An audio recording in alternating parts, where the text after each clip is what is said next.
Spain has to be one of my all-time favorite countries. It's home to some of the world's most stunning landscapes, intriguing history, and pure Mediterranean vibes. I've been to Spain 3 times now, and I just can't get enough of this country. Let's start this video off at possibly my favorite island in the world, Mallorca.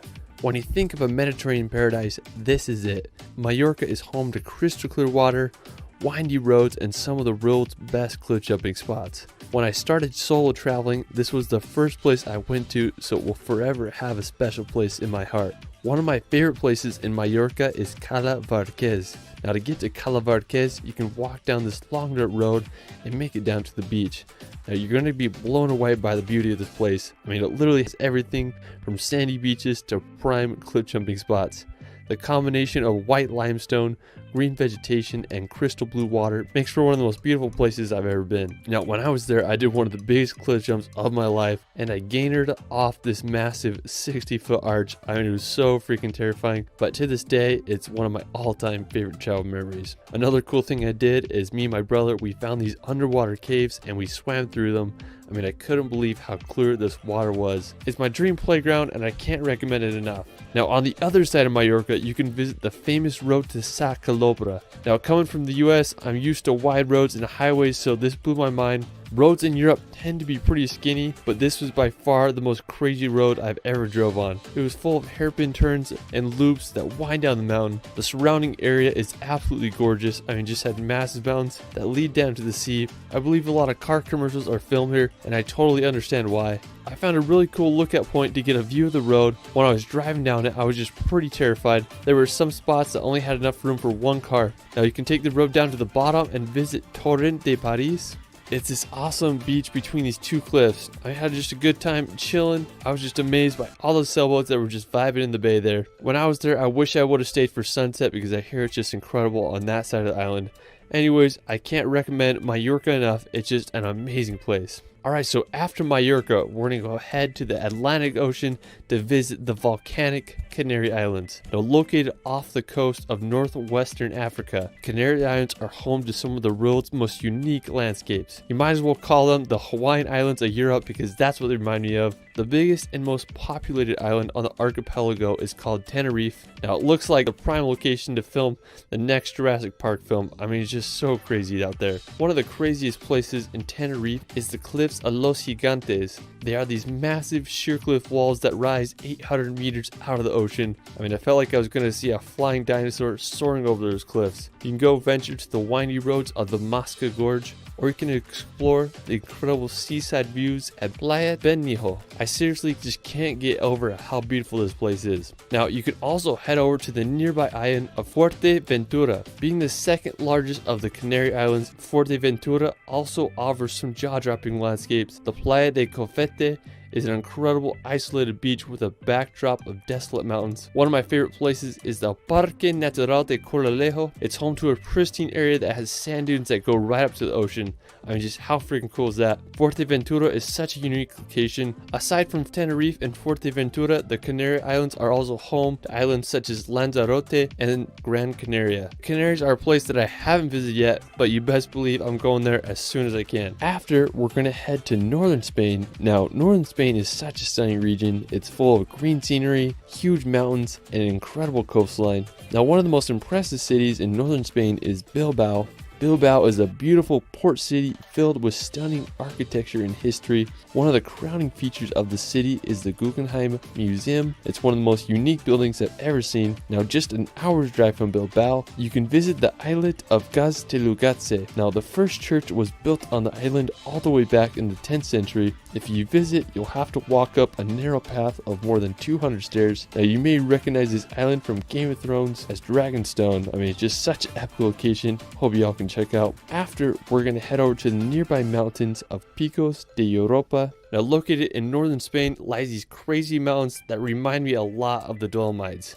This is just another place that I haven't been yet, and I just want to go so freaking bad. One of the most crazy and impressive places is Naranjo de Bulnes. Oh, it's this massive rock tower that shoots straight out of the mountain. I mean, just so freaking epic. I mean, I can't believe it. The highest point in Picos de Europa is Torre de Serrero at an elevation of 2,650 meters. If you want to get lost in the mountains for a few days, you'll have to add Picos de Europa to your Spain travel list. After, we're going to visit the famous city of Barcelona. Now, when you think of Spain, this is what you probably imagine. Barcelona is home to incredible architecture, Mediterranean beaches, and an energetic vibe all around. The most iconic attraction in Barcelona is La Sagrada Familia. It's this Roman Catholic minor basilica that began construction over 138 years ago, and it still isn't finished. It's anticipated that construction will be finished in 2026, but who knows? All I know is one of the most unique buildings in the world, and I still can't get my head around that it's been in construction since 1882. After Barcelona, we're going to head over to the nearby mountains of Montserrat. Now, it's just a quick hour train ride or drive from Barcelona, making it a perfect day trip. Now, Montserrat is really cool because it has these really unique mountains that give a view of all of Catalonia. Now, when you get there, you can go take a cable car up to the Abbey of Montserrat, which is a mountain monastery that offers some incredible views. Now, there's a ton of hiking trails that lead you to a religious relic around the mountains. Definitely do some hikes once you're up there. I mean, it's just such a unique location, and you know me, I like my rocks. This place has a bunch of them. After, we're going to visit the city of Zaragoza. Now, located about 3 hours drive from Barcelona, Zaragoza is the 5th most populated city in Spain with a population of around 700,000. One of the most impressive features of the city is the Cathedral Basilica of Our Lady of the Pillar. It's believed that St. James was preaching the gospel in Spain around 40 AD when the Mother of God appeared to him on the banks of the river here and instructed him to build a church in her honor. Soon after, a little church was built, but this massive church you see today began construction in 1681 and took nearly 300 years to finish. I mean, I just can't believe how massive it is. Now, while we're still on the topic of St. James, we're going to head to northwestern Spain to visit Santiago de Compostela. Now, what's really cool about this city is it's the location of the shrine of the apostle St. James. Now, since the 9th century, there has been a Catholic pilgrimage route named the Camino de Santiago, or in English, the Way of St. James. During the Middle Ages, it was one of the most important Christian pilgrimages to do. The beginning of the pilgrimage begins at one's home and ends at the shrine. The route passes through some stunning towns such as Logrono or Astorga. A lot of people will walk it, or you can also cycle it. I mean, it would just be such a fun trek to make one day. Now, afterwards, we're going to head over to the capital of Spain, Madrid.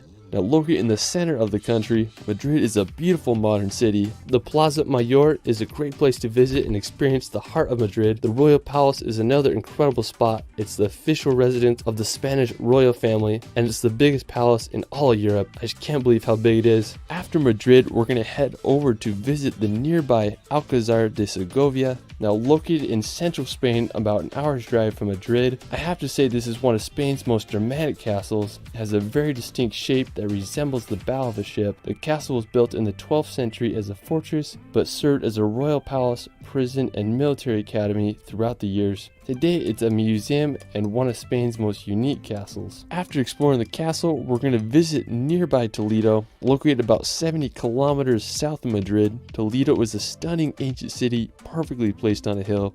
It's known as the city of three cultures due to its influences from Christians, Muslims, and Jews. The history of Toledo is fascinating and complex. It was taken over by the Moors for several centuries until it was conquered in the 11th century by the Castilians. Today, the city has a population around 80,000. One of the most impressive is the Alcázar de Toledo. It was once used as a Roman palace, and then it was eventually restored in the 16th century. Another amazing city in Spain is Cordoba. It's home to more World Heritage sites than anywhere in the world, with 4. One of the coolest features of the city is the Mosque Cathedral of Cordoba. It's regarded as the most accomplished monument of Moorish architecture. It was finished in 746 AD, and it was converted to a Christian church in the 16th century. Another one of my favorite cities in Spain is Ronda. It's just a 2 hours drive from Cordoba, and it's home to one of the most scenic bridges I've ever seen, called Puente Nuevo. It was built in the 18th century to cross the El Tajo Gorge. It stands 120 meters over the canyon floor. I just can't get over the architecture of the arches. What a beautiful spot.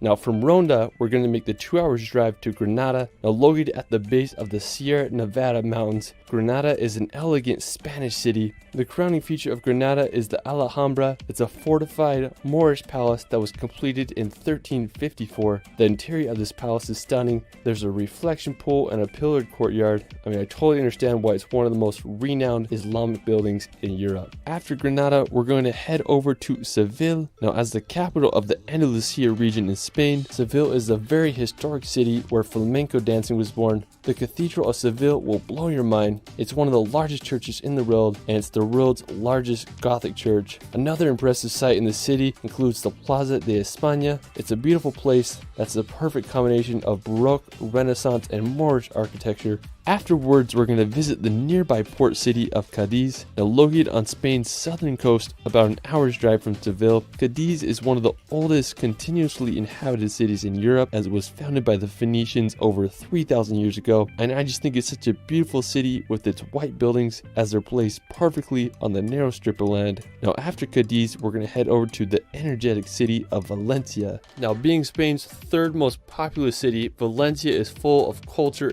and history. It's located on Spain's southeastern coast. One of the most impressive attractions in Valencia is the City of Arts and Sciences. I mean, it's one of the most unique modern architectural structures that I've ever seen. Construction began in 1996 and it was inaugurated 9 years later. It was estimated that construction cost almost $1 billion. But anyways, you can go paddleboard on the water, or you can go watch a film in the IMAX theater there. I mean, the surrounding Science Museum Park is also a beautiful place to walk around and enjoy the beauty of Valencia. Alright, so for my last location, we're going to head over to the wild island of Ibiza. Now, while Ibiza is known for crazy nightlife and party city, it also has some of the world's best beaches and cliff jumping. Me and my brother decided to go to Ibiza for Halloween because why not? Anyways, we spent the first few days exploring the island, and honestly, I was pretty disappointed because I couldn't find any really cool cliff jump spots. But on our last day, when we had just a few hours before our plane was about to take off, and we found this secluded cove, we hiked down and made sure the water was deep enough, and we found this perfect cliff, and I threw some jumps off, and then my brother did a wild double backflip off the cliff. One of my favorite places on Ibiza is this island called Isla de Esvedra. It's this rugged, uninhabited island that shoots over 400 meters straight out of the ocean. Now there's a lot of myths and legends about Esvedra, and some claim that it's the third most magnetic place in the world. I'm not sure if that's true. I just know that it's one of the most beautiful islands I've ever seen. You can rent a boat and go cruise around the island looking for some epic cliff jump spots, or just enjoy the beauty of this limestone island. Next time I'm in Ibiza, I'm going to make sure to go check out Esvedra and see if the myths and legends are true. Whether you want to go to Ibiza for cliff jumping or just partying with Kygo, it's one of the most entertaining places to visit. Well, that is it for my Spain top 20. Let me know where your favorite place is in Spain in the comments below.